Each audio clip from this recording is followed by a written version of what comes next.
Bonjour à tous, je suis très heureux de vous retrouver. Cette semaine, je suis au complexe Marcel Martin à Fauchevillers pour rencontrer l'équipe de handball de National 1, entraînée cette saison par un visage que vous connaissez bien sur Moselle TV. Et oui, il s'agit de Christophe Bondan. Allez, moi je rentre rejoindre l'équipe et je vous laisse avec le sommaire.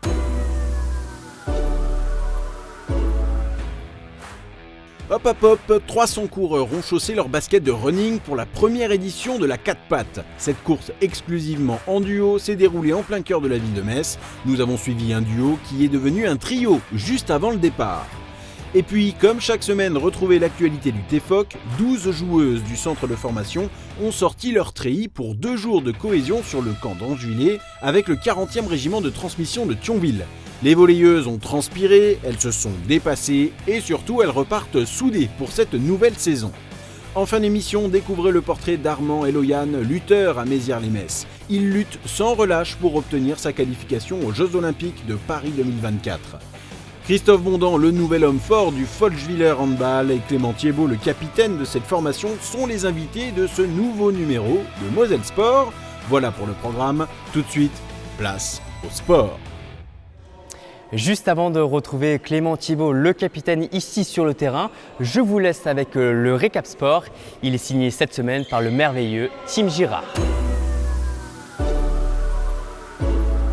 Salut les copains! Alors, est-ce qu'on est aussi chaud que Max Verstappen? Ce mec qui survole la F1 cette saison, c'est incroyable! Allez, rentrons maintenant dans le vif du sujet. Si le Metz Tennis de Table est actuellement en pleine tourmente, ses joueuses, elles, brillent en individuel. Adina Diaconou a terminé 2e du WTT Feder en Bulgarie. La Française Pauline Chasselin a quant à elle remporté la médaille de bronze en double mixte aux côtés d'Esteban Dor. Ce week-end se disputait le 2e tour de la Coupe de France pour les footballeurs amateurs. L'une des surprises est l'élimination de l'UL Plantière, club de Régional 2, par Briey, pensionnaire de Régional 3, 1-0.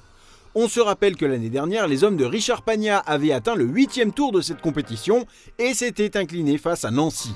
On découvre les autres résultats. Far-Ebersviller en D1 a battu 6-0 Ypelin, club de division 2, et Alstin aussi en 2e division s'est incliné 1-0 sur la pelouse de l'Ixin, club de division 3. A noter que ce week-end, le Sarreguemines FC a inauguré sa nouvelle tribune pour les VIP, pour moi donc au stade de la Bliss. C'est parfait, cet espace de 50 mètres carrés est réservé aux partenaires du club, et comme on l'a dit, aux VIP. Le boxeur Joe Kinner a décroché 3 ceintures mondiales ce week-end. Le Sarregueminois a défié en Allemagne John Kallenbach en K1, la discipline de kickboxing. Le combat a duré 4 rounds jusqu'à ce que Joe Kinner mette KO son adversaire. Il rafle donc la nouvelle ceinture mondiale et récupère dans la foulée les 2 autres de son adversaire. Tant qu'à faire, pourquoi pas? À 2 semaines de la 19e édition du Moselle Open, la tête de série numéro 1 Daniil Medvedev a été sorti sèchement en 8e de l'US Open par Nick Kyrgios en pleine bourre depuis le tournoi de Wimbledon. Avec cette élimination, Medvedev va céder sa première place au classement ATP. A noter que Karen Khachanov est qualifié pour les quarts. Le Russe a battu Pablo Carreno Busta. On retrouvera ces 2 hommes au Moselle Open et bien évidemment on a hâte. Et on salue bien sûr la performance de l'Italienne Zanette Bramayer de Metz Triathlon qui a remporté l'épreuve distance olympique de la 34e édition du triathlon de Gérardmer. La triathlète messine a nagé 1,5 km puis enfourché son vélo sur 40 km avant de boucler 11 km en courant. Pouhouhou. Moi je suis déjà essoufflé en lisant ça. Allez, c'est la fin. Je vais donc aller me reposer, un petit thé maté devant les anneaux de pouvoir. Il y a tellement d'action que c'en est presque du sport. Allez, hop là, à la semaine prochaine les sportifs. Je suis maintenant avec Clément Thiebaud, l'un des pivots de Fauchevillers. Salut Clément. Bonjour. Alors, pour la 2e saison de suite, tu es capitaine de cette équipe. Qu'est-ce que ça représente pour toi d'avoir le brassard? Et on sait que c'est une histoire de famille ici. Ouais, déjà c'est une fierté d'avoir récupéré le brassard de capitaine après mon frère quand il a décidé d'arrêter. Je pense que c'est une marque de confiance vis-à-vis des dirigeants du club, du coach. Donc c'est toujours agréable de savoir qu'on peut apporter quelque chose à cette équipe en plus. En plus, j'ai Christophe là, qui est arrivé cette année qui m'a expliqué mon rôle plus en détail que ce que Pierrick m'avait expliqué l'année dernière. Celui-là il attend différentes choses. Mais c'est intéressant de savoir aussi que voilà, je peux apporter une certaine forme de sérénité, même d'encouragement par rapport à mes coéquipiers. Et j'aime bien ce rôle un petit peu de papa, même si tu n'es pas le plus ancien, pas forcément le plus vieux de l'équipe. Le plus ancien de l'équipe. Justement, tu parlais de Pierrick Pérignon, l'ancien entraîneur qui a cédé sa place à Christophe Bondan. Oui. Quel changement est-ce que tu as pu observer? Parce qu'on passe quand même d'un coach de deuxième division. Oui, alors déjà moi par rapport à Pierrick, j'avais une histoire avec lui parce que quand je suis arrivé ici, il était joueur avec moi pendant presque 10 ans du coup. Après il a arrêté, il est devenu entraîneur, ça s'est bien passé tout de suite. C'est jamais facile mais vraiment ça s'était bien passé. Ça nous a fait un choc quand il nous a dit qu'il allait arrêter mais je savais qu'il avait eu énormément d'échanges avec Christophe, qu'il avait préparé ce changement et effectivement Christophe est arrivé avec des ambitions, un sérieux vraiment impressionnant et c'est agréable de savoir qu'on n'est pas laissé à l'abandon après son départ, quoi. Ça a vraiment été un changement positif, même si le travail que Pierrick avait fait avant était déjà fantastique par rapport à ce qu'on avait vu même dans le passé. Donc est-ce que tu sens qu'il y a un côté professionnel qui est arrivé avec Christophe Bondan? C'est comme ça que tu le ressens? Alors par rapport à Christophe, oui, parce qu'il a aussi des exigences qu'on n'avait pas forcément dans le passé au niveau des déplacements. Voilà, il a demandé à ce qu'on ait des collations à l'hôtel avant les matchs, des choses comme ça que moi je n'ai pas forcément vécu ici. Et puis il est beaucoup dans la récupération, voilà, des choses que nous, on pouvait laisser un peu de côté. Professionnels, ouais. On n'a pas forcément l'habitude de penser à l'après-match, l'après-entraînement. Voilà, bon, la seule chose, c'est qu'il nous a un peu interdit l'alcool dans le bus après les matchs. Ça a été un grand changement. J'attends d'être à la maison maintenant. Il n'y a que quelques heures à attendre. Voilà, c'est ça. Comment tu juges le groupe pour cette saison 2022-2023? Ben, le groupe, moi, me plaît bien. On a fait des recrues qui sont bonnes et que j'attends juste encore l'arrivée de Federico Jiménez là, qui va arriver, donc notre joueur professionnel qu'il nous fallait cette année. J'espère que ça va fonctionner avec lui malgré la barrière de la langue. Mais vraiment, je trouve en tout cas l'ambiance de l'équipe qui est vraiment très positive et vraiment, moi quand je suis revenu à l'entraînement, j'ai vu cette envie de bien faire, de réussir et d'aller vers cet objectif qui est donc de finir dans les 3 premiers de la Nationale 1, ce que j'espère, même si on voilà, a eu un premier faux pas. Voilà, on va en parler maintenant de ce faux pas sur le terrain de Amiens. Ouais. Comment est-ce que tu expliques que malheureusement pour ce premier match, il y a eu des manques dès la première mi-temps?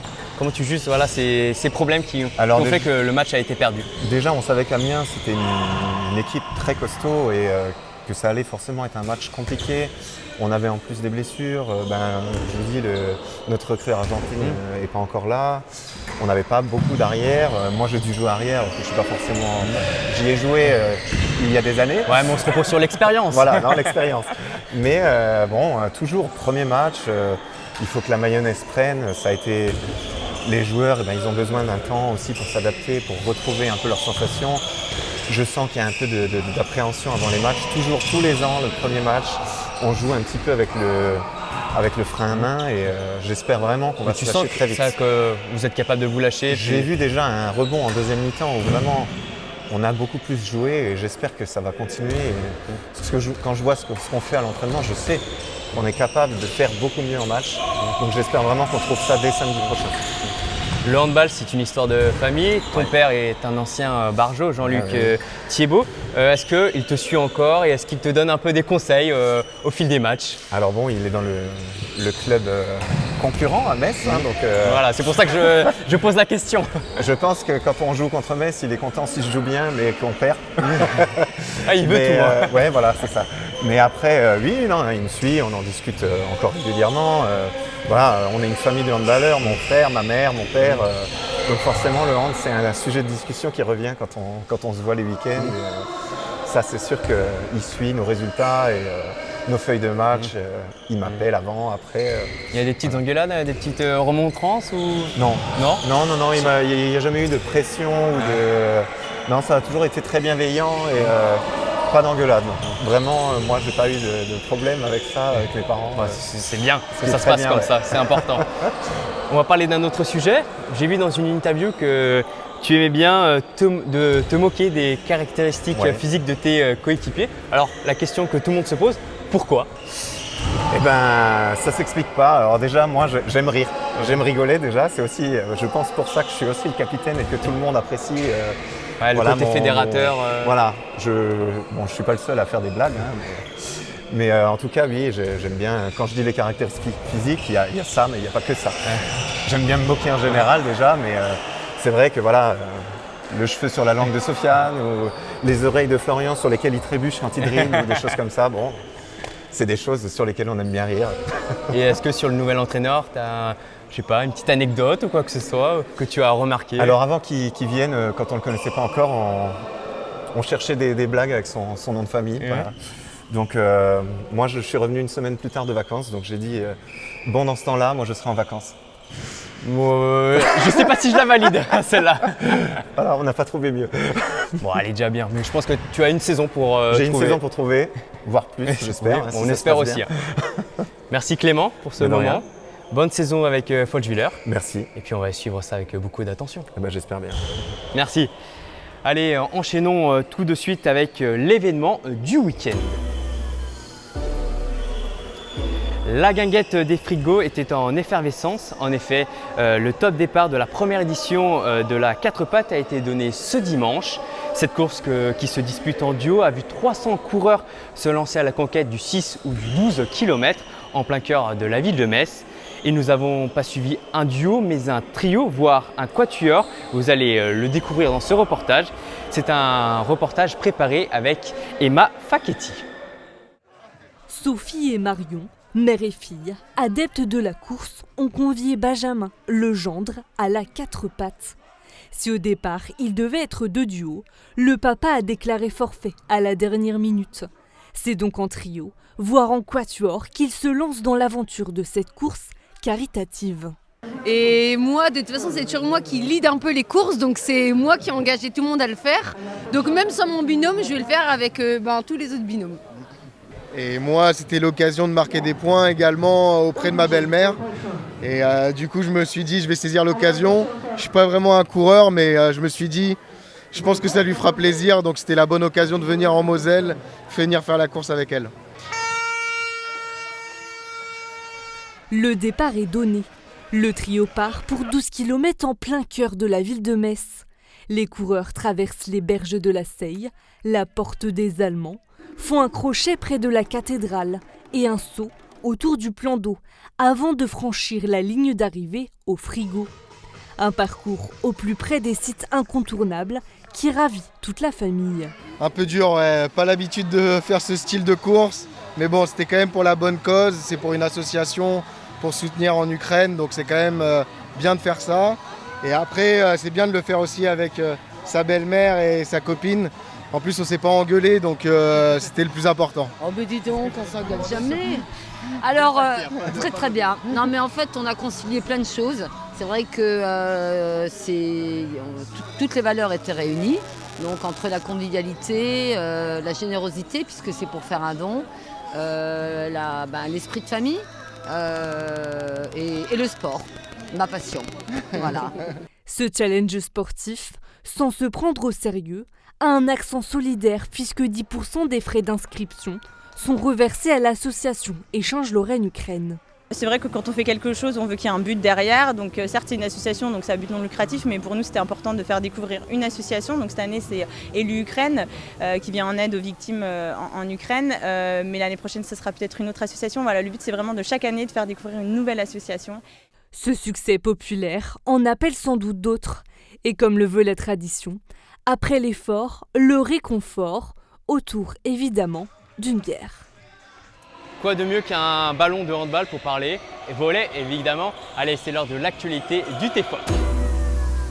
Suivez toute l'actualité du TFOC avec Terville Lavage Auto.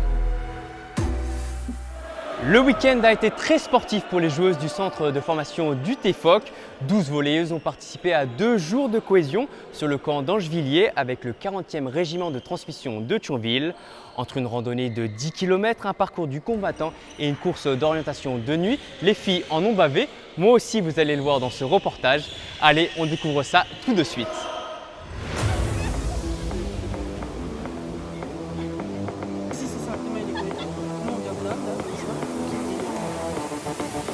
Elles ont transpiré, elles se sont surpassées et elles ont découvert des ressources encore inconnues. Les joueuses du TFOC ont passé 2 jours à l'armée et elles en sont ressorties plus soudées que jamais. C'est au camp d'Angevillers que 12 joueuses du centre de formation du TFOC sont attendues par le 40e régiment de transmission de Thionville. Après 10 km de randonnée, les voilà sur cette base militaire utilisée à l'époque par l'OTAN. Aujourd'hui devenu un terrain de manœuvre, ce lieu est l'endroit rêvé pour un stage de cohésion. Pas d'eau courante, pas d'électricité, l'humidité qu'en compagnon, les filles ne pouvaient pas rêver mieux. Mais pas le temps de réfléchir, elles sont attendues pour le PNV, le parcours naturel valorisé, avec le sergent Benjamin aux commandes. Ok, ça va pour tout le monde? Chaud? Allez, c'est parti. Une dizaine d'obstacles sont à gravir et à franchir, soit seuls, soit en équipe. Pour ces volleyeuses habituées à performer ensemble sur le terrain, l'entraide et les encouragements sont une évidence. Donne-nous tes mains. Attends, non, mais là je vais tomber. Non, et là il y a au moins 3 mètres de haut. Là. Pour certaines, les obstacles ne sont qu'une formalité, pour d'autres, la difficulté se fait davantage ressentir. Oui, bah c'est vrai, après le parcours il est fait aussi pour s'entraider, donc puis c'est une journée de cohésion, c'est fait pour. Mais le plus important reste le dépassement de soi, la solidarité et surtout de mieux se connaître à la fin de l'exercice. Alors, je suis certain que ça va les aider, c'est évident. Donc cette séquence, justement, elle poursuit plusieurs objectifs. Le premier et le plus important d'entre eux, c'est effectivement de forger la cohésion, donc de cultiver l'esprit d'équipe, l'esprit de corps, une valeur chère à l'armée de terre. Cette séquence, elle est aussi l'occasion pour les filles de se connaître davantage, elles-mêmes, individuellement. Et puis, c'est aussi une opportunité pour le staff d'en connaître un peu plus sur les filles, savoir qui est leader, qui est physiquement au top, qui subit un peu plus. Le week-end de cohésion se poursuit au coucher du soleil par un repas un peu spécial, c'est ration militaire pour tout le monde. Nougat.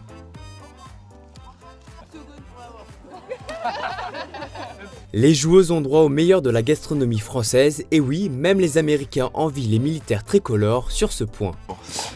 Du coup, moi j'ai mangé une salade italienne et y en a qui préfèrent la manger froide, il y en a qui préfèrent la manger chaude et en vrai, moi j'ai trouvé ça bon. Non. Et ça cale assez, vu qu'on a des barres de céréales ou des pâtes de fruits à côté, du coup moi je trouve que ça va. Ressourcées et revigorées, les joueuses du TFOC peuvent s'affronter sur une course d'orientation en nocturne. Par binôme et armées d'une carte du camp, les filles doivent retrouver 9 balises cachées. Allez, 3, 2, 1, c'est parti.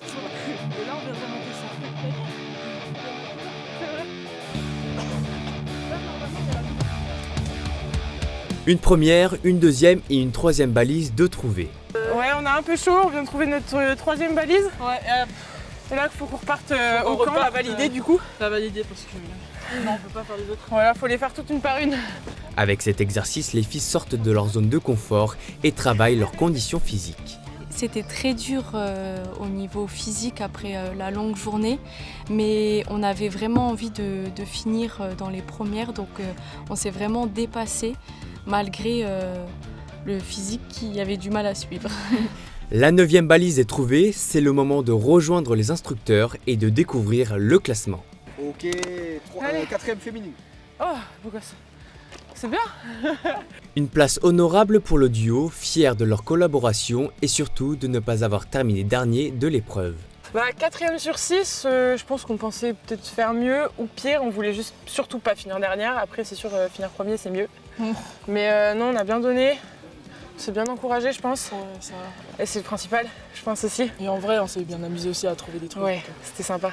Il est presque minuit sur le camp, le temps de déplier son sac de couchage, de se débarbouiller et de faire le bilan de ce stage avec Simon Garel, l'entraîneur du centre de formation. De la satisfaction, je suis vraiment très content du comportement des filles.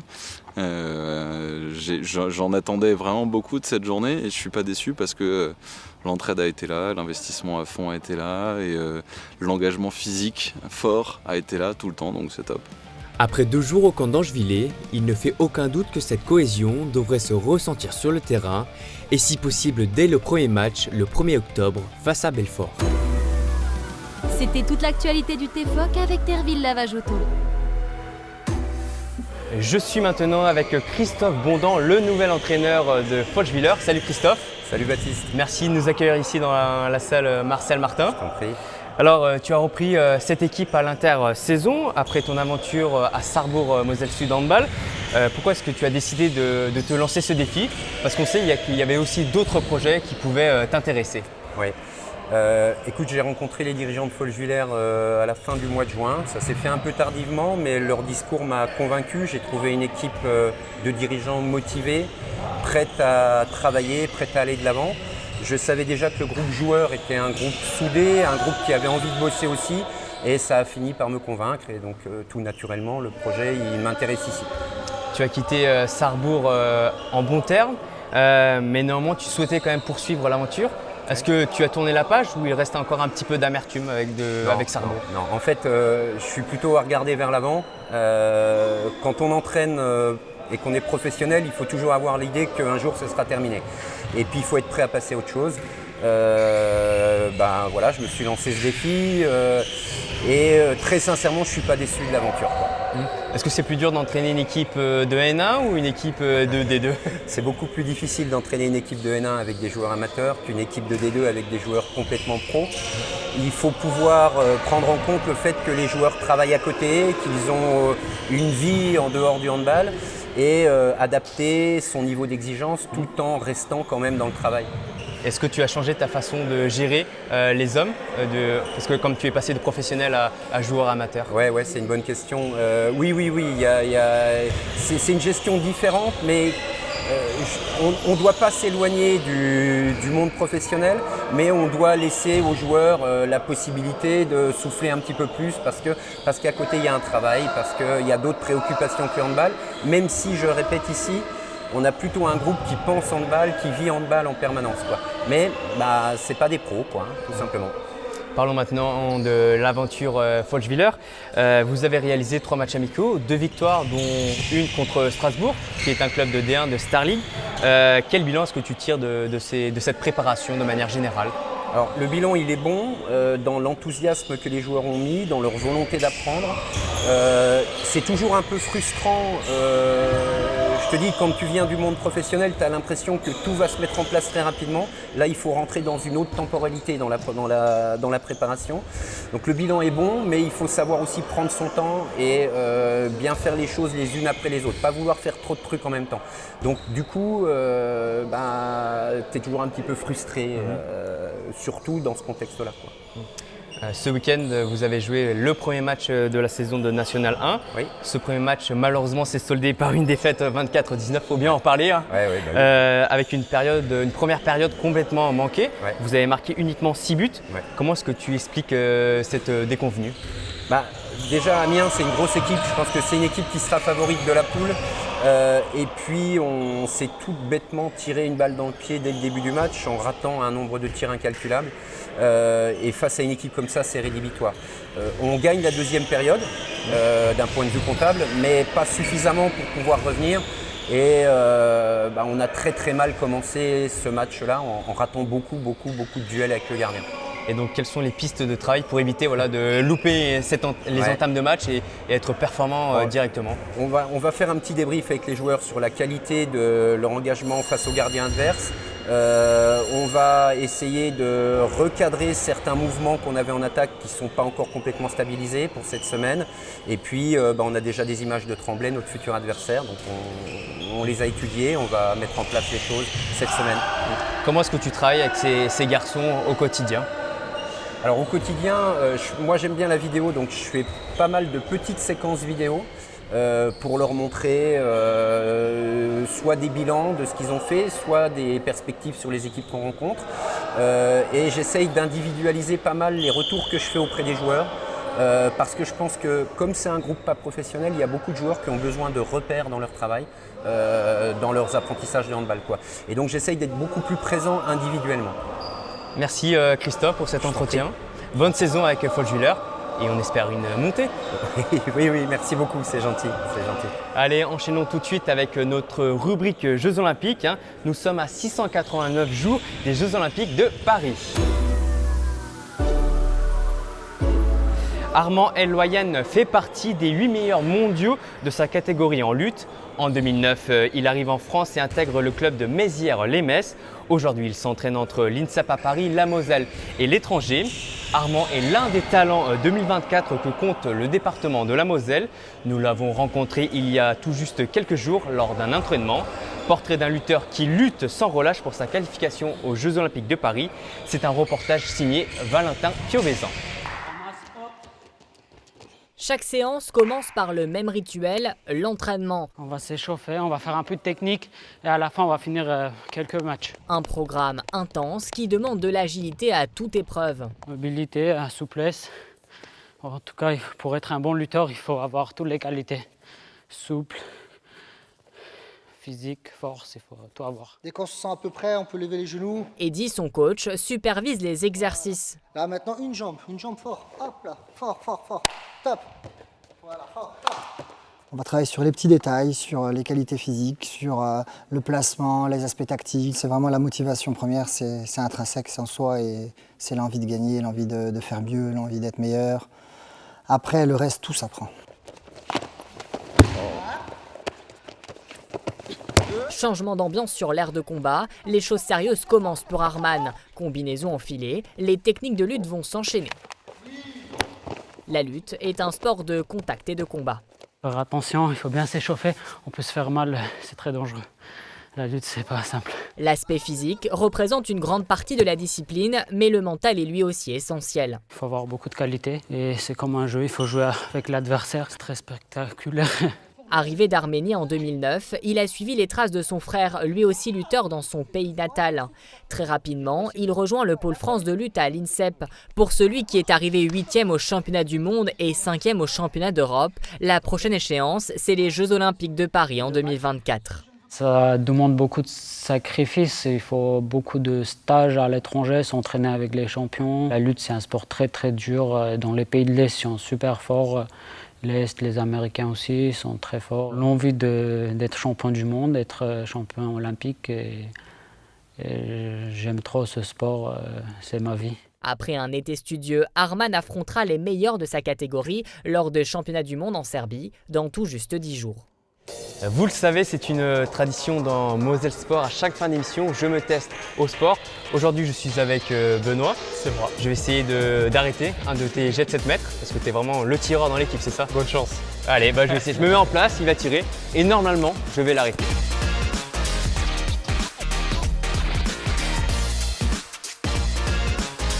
Quand tu veux.